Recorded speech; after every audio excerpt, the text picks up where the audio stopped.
Assalamualaikum warahmatullahi wabarakatuh. Perkenalkan, nama saya Ilham Taro Prasetyo dengan NIM 433233013. Di sini saya akan mempresentasikan hasil mengerjakan tugas besar saya untuk bagian dengan menggunakan metode clustering. Langsung saja kita masuk pada programnya. Di sini pertama-tama saya mengimport beberapa library yang dibutuhkan untuk menjalankan analisis ini. Selanjutnya kita masuk pada set gaya plot static untuk tampilan yang konsisten. Di sini figure.fixsize 12,8 dan font size 12. Di sini saya membuat fungsi clean price atau mengubah string harga dengan pemisah titik menjadi tipe data float. Nah, di sini berfungsi pada dataset saya pada bagian harga atau price. Di sini menggunakan pemisah titik menjadi tipe data float, menjadi float. Fungsi selanjutnya yaitu devload. Di sini membaca file CSV, kemudian menampilkan informasi awal tentang dataset, kemudian membersihkan kolom harga atau clean price, dan memastikan kolom numerik dikonversi dengan benar. Nah, di sini ada 7 fitur: ada RAM, memory, screen, performance, kamera, connectivity, baterai.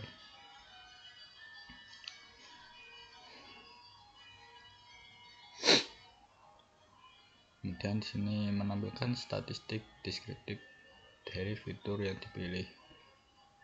Di sini akan menampilkan statistik fitur. Kemudian saya membuat fungsi untuk prepare feature untuk menyiapkan dan menormalisasi fitur untuk clustering. Di sini saya memilih fitur yang digunakan dan menormalkan data. No scalar, min, max scalar, menormalisasi data agar berada dalam rentang 0,1. X scalar.transform atau X menyesuaikan dan menerapkan normalisasi. Kemudian mengembalikan data asli, data yang dinormalisasi dan scalar. Untuk fungsi selanjutnya, sini membuat fungsi visual feature distribusi atau visualisasi distribusi masing-masing fitur. Di sini dengan plt.subplot membuat subplot setiap fitur. Kemudian SNS heat plot is the plot histogram dan KDE untuk fitur. Kemudian memberikan judul pada plot, memastikan layout tidak saling tertumpuk, dan kemudian menampilkannya. Kemudian di sini saya menggunakan generate dendrogram untuk menghasilkan dan menemukan dendrogram clustering hierarki. Kemudian di sini menghitung linkage metric untuk clustering hierarki dan membuat dendrogram label nama smartphone dan mode smartphone pada sumbu X dan jarak untuk sumbu Y. Kemudian memastikan layout yang baik, kemudian menampilkannya. Selanjutnya di sini saya menggunakan dev elbow analysis, melakukan analisis menggunakan metode elbow untuk menentukan jumlah cluster yang optimal.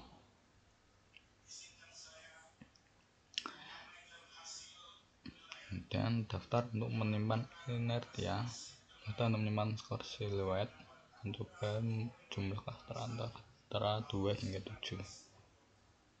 Kemudian di sini ada loop membuat modal Cummins dan kayak cluster mati modal Cummins, menyimpan inertia dan menyimpan skor silhouette atau silhouette score. Dan sini saya menampilkan hasil analisis. Di sini untuk elbow curve grafik inertia, kemudian ini untuk skor silhouette atau silhouette score.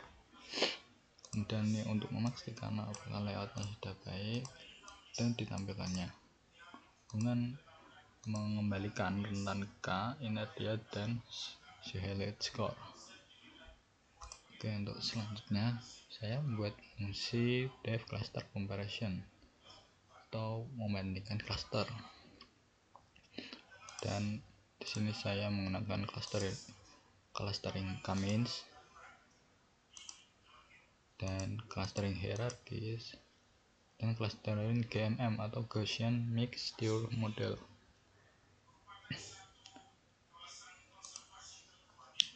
Lalu return Cummins labels, hierarchical label, dan GMM label mengembalikan label cluster dari tiga metode itu.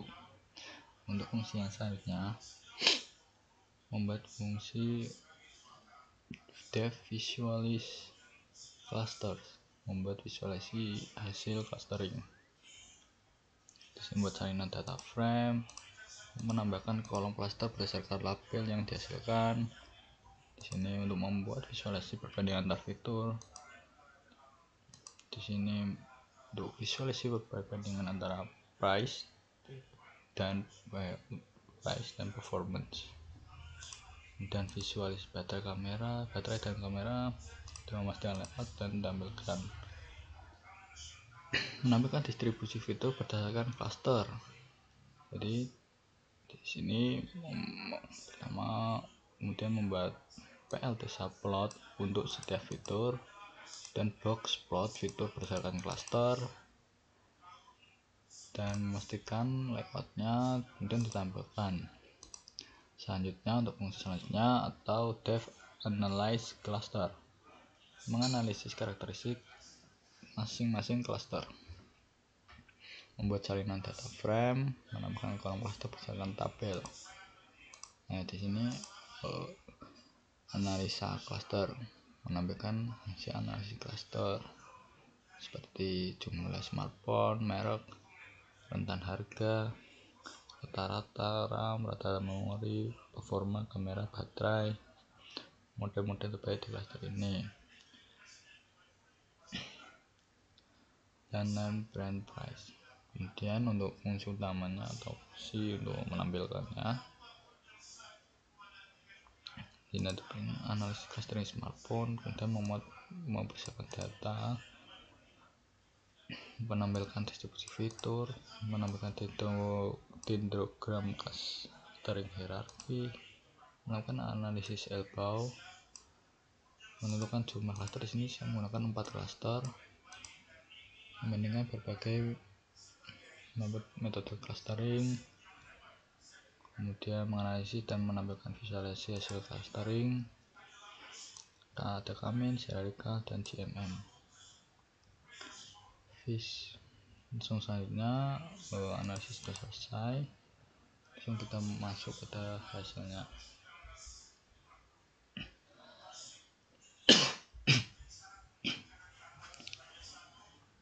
Di sini saya pertama kita mengecek apakah dalam dataset saya ini ada yang hilang. Ternyata di sini 0 semua, yang berarti dataset tidak ada yang hilang. Di sini semua menggunakan integer 64. Dan ini untuk statistik fitur ada dihitung. Di sini ada 24 data. Ini min, rata-rata, min 22%, 50%, 75% harga, dan maksimum harga di sini 2 juta.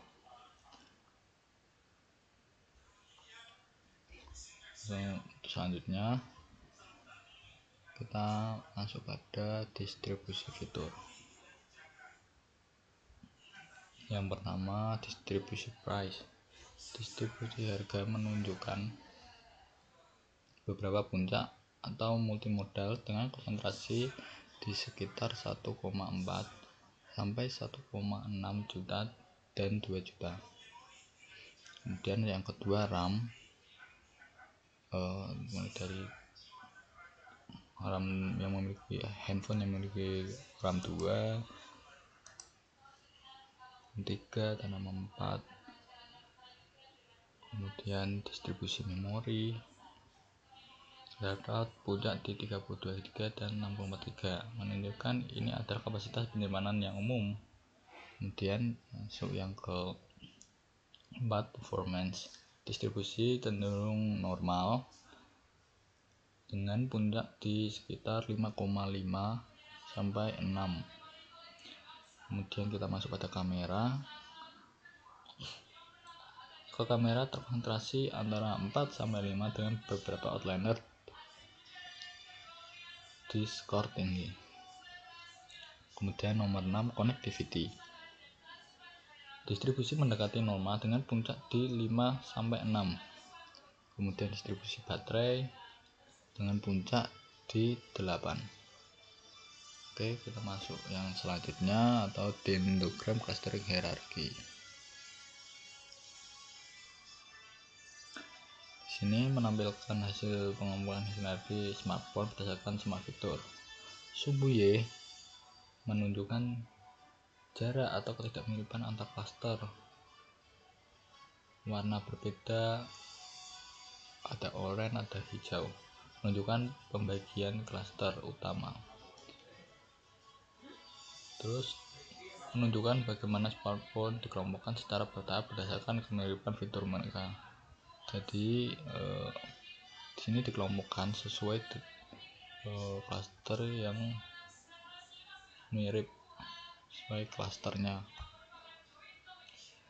Semakin rendah titik percabangan, semakin mirip karakteristik smartphone tersebut.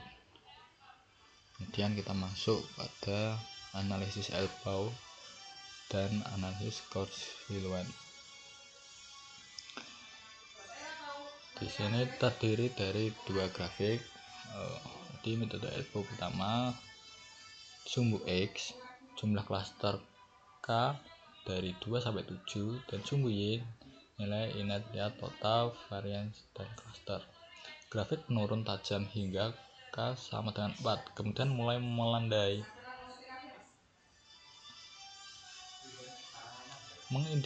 mengindikasikan ini mungkin jumlah klaster optimal. Yang kedua, analisis skor silhouette.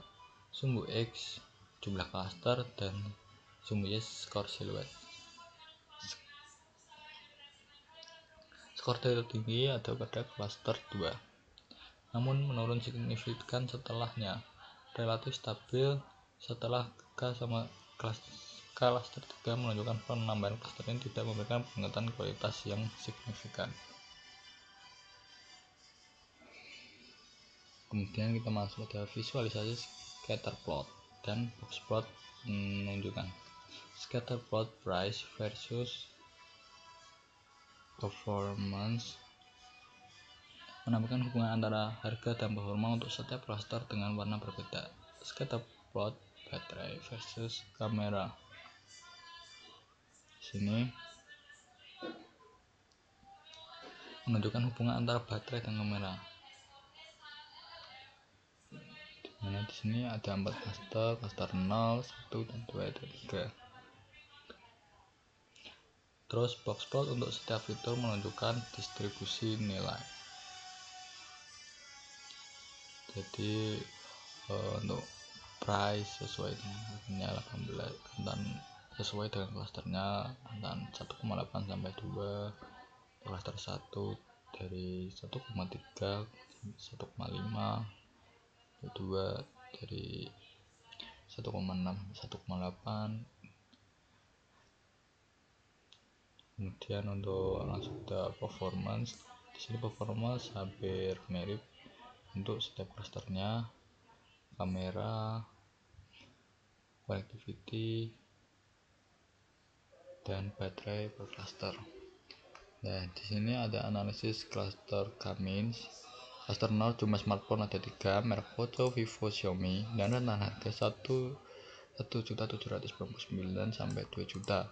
Di sini rata-rata handphone tersebut memiliki RAM 3,7, memori 64 GB, performa 6,5, kamera 6,2, dan baterai 8,7. Nah, di sini ada juga model terbaik dari cluster ini, yaitu Poco M3, Vivo Y20, Redmi 9T, Poco M3 dengan harga 1.799, Vivo 1.900, Xiaomi 2 juta. Dan untuk cluster 1 cuma smartphone 9 dengan harga segini, model terbaik. Di sini ada Infinix Hot 10 Play, Nokia C2, Oppo A11, Oppo A11K, Realme C20 dengan harga 1.200 sampai 1.600 ya. Dan ini di sini cluster 2 ada 9 smartphone Alcatel, Asus, Oppo, Realme, Samsung, Vivo, Xiaomi dengan harga 4,4 sampai 1.999 atau hampir 2 juta. Cluster 3 di sini ada merek Alcatel, Samsung, Sharp dengan harga 1.599 sampai 1.999.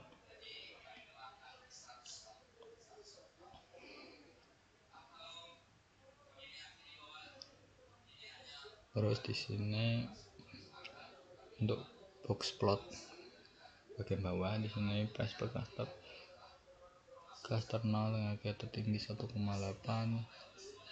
dan hampir sama pada bagian ini. Dan RAM dan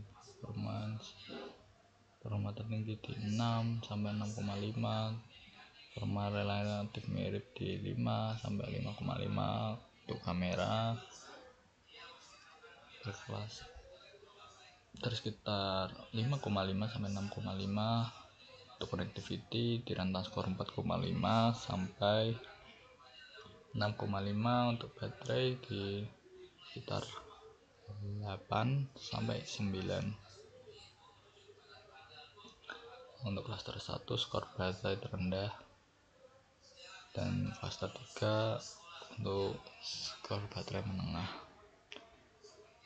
Di sini juga ada beberapa cluster, analisis cluster hierarkal, cuma 6, ada Poco, Samsung, Vivo, Xiaomi dengan harga 1.599 sampai 2 juta dengan RAM 8, memori.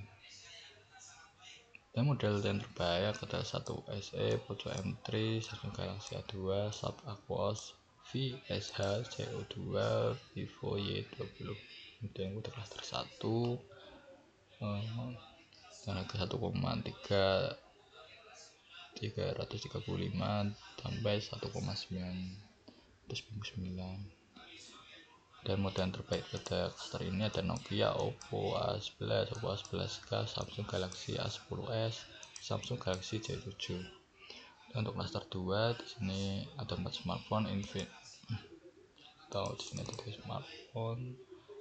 Realme, Xiaomi 1.200 sampai 400. Dan model terbaik pada cluster ini Infinix Hot 10 Play, Realme C20, Realme C11, Redmi 9A. Kemudian pada cluster 3 sini rentang harga 1,4 sampai 1,456.000 sampai 1,799.000 dengan RAM 3, memori 32. Di sini harga paling tinggi ada pada Oppo A15 dengan 1.799. Terus untuk yang terakhir di sini saya menggunakan GMM atau Gaussian mixture model.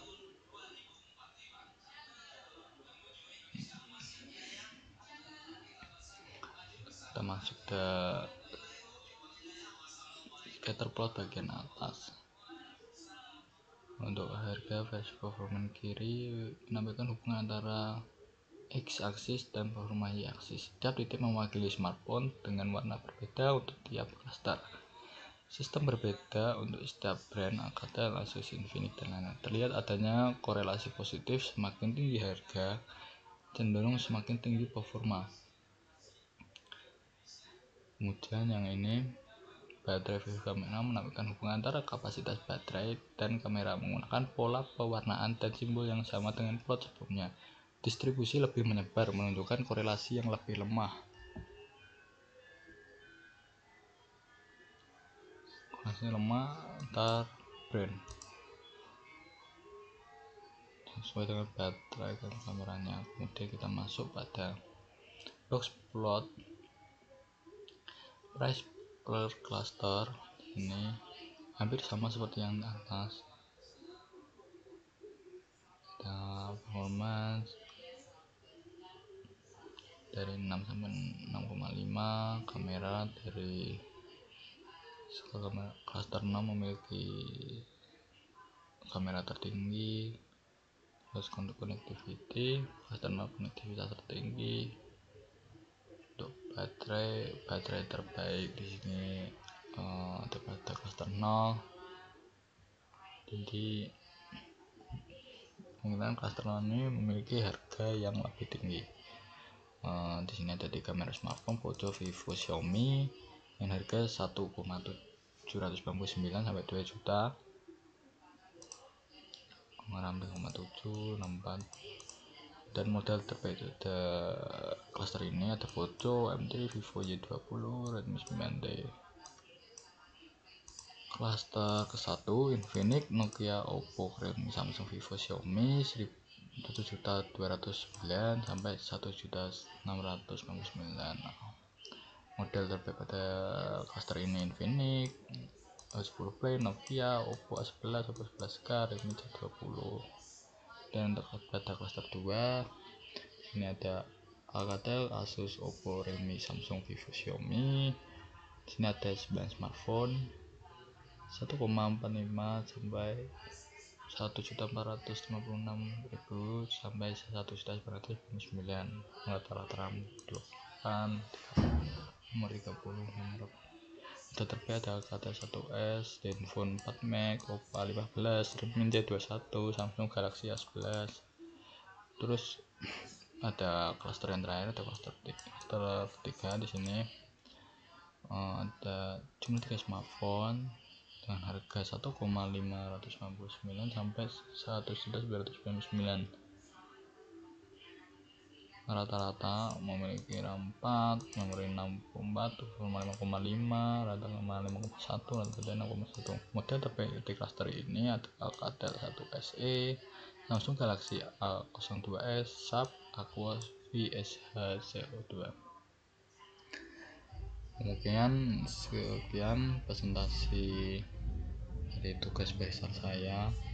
Terima kasih. Wassalamualaikum warahmatullahi wabarakatuh.